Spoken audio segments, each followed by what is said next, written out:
them was the one who pulled the trigger. Muldoon used infrared glasses to watch the two heat blobs that were the Al-Qaeda guards as Gilman and Cosmo rigged enough explosives to take off the top of the mountain.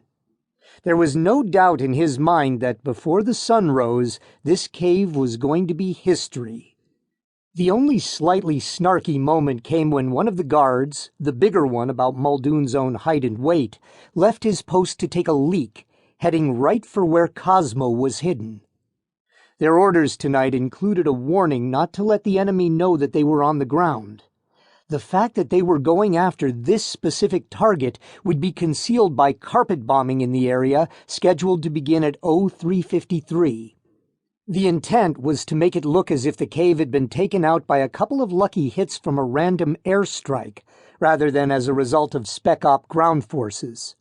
The terrorists didn't have any patrols venturing far outside of their cave entrances, and the U.S. commanders didn't want to give them a reason to start. Muldoon's team had to be covert. Right now, that guard was answering the call of nature literally feet from Cosmo's hiding place. But it was Cosmo, the king of invisible, so Muldoon didn't worry. He just watched as the seal blended even more completely into the night.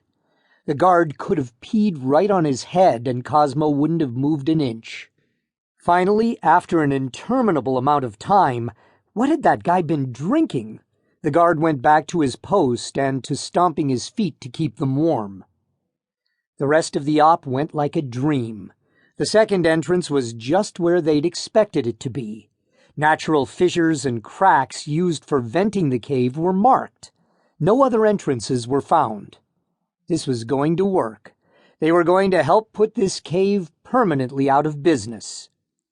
At just before 0300, with nothing left to do save get their butts back down the mountain, Wildcard approached. Even in silence, the chief had a ferocity that made Muldoon want to smile. He was glad, not for the first time that night, and probably not for the last, that he'd chosen Wildcard Carmody for this op. But one look at Wildcard's face and he knew there was trouble. "Problem?" he signaled. Wildcard responded with an obscene gesture that more than conveyed his opinion that not only was this a problem, it was a big problem. Muldoon jerked his head and the chief followed him back away from the guards. Wildcard cut to the chase. "Silverman reports heavy movement coming up the trail, about 30 tangos, ETA at the cave about 40 minutes. Okay. That was not anywhere near the complete reaming Muldoon had imagined. We'll take a different route down. It would take a little longer because these hills were littered with landmines, but it was certainly doable in the time they had left. We could, Wildcard agreed, but they've got a prisoner. Looks like that stupid-ass French reporter, that photojournalist who went missing from Kandahar last night." Oh, man, that hurt. Dream op to nightmare in two small words: prisoner and reporter. Muldoon gritted his teeth and considered his options. "Holy fuck," Wildcard said. "When I tell you that a stupid-ass French photog is going to turn this perfect op into a total clusterfuck, what you say, sir, is, oh, holy fuck. If this isn't the time to use your full adult vocabulary, Lieutenant, I honestly don't know what is." "Not helping," Muldoon said shortly. "The guy's an asshole for putting himself in harm's way in the first place," Wildcard pointed out. 30 terrorists, 8 SEALs. The odds were in their favor. They could set up an ambush and take them out, no sweat. The problem would be keeping the prisoner alive while the bullets flew. Oh yeah, and maintaining their covert status. Covert meant K-bar knives instead of assault weapons. But it was hard to be effective in a group ambush when using only knives.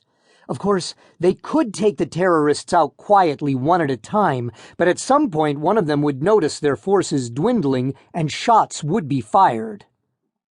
"Actually, the guy's just an asshole, period. Look at what he chooses to do for a living." Wildcard believed there was a separate level of hell reserved especially for reporters and news photographers. His wife was Savannah von Hopf, a fact that never failed to amuse Muldoon, particularly when the foul-mouthed chief went on a rant. Along with the Kennedys and the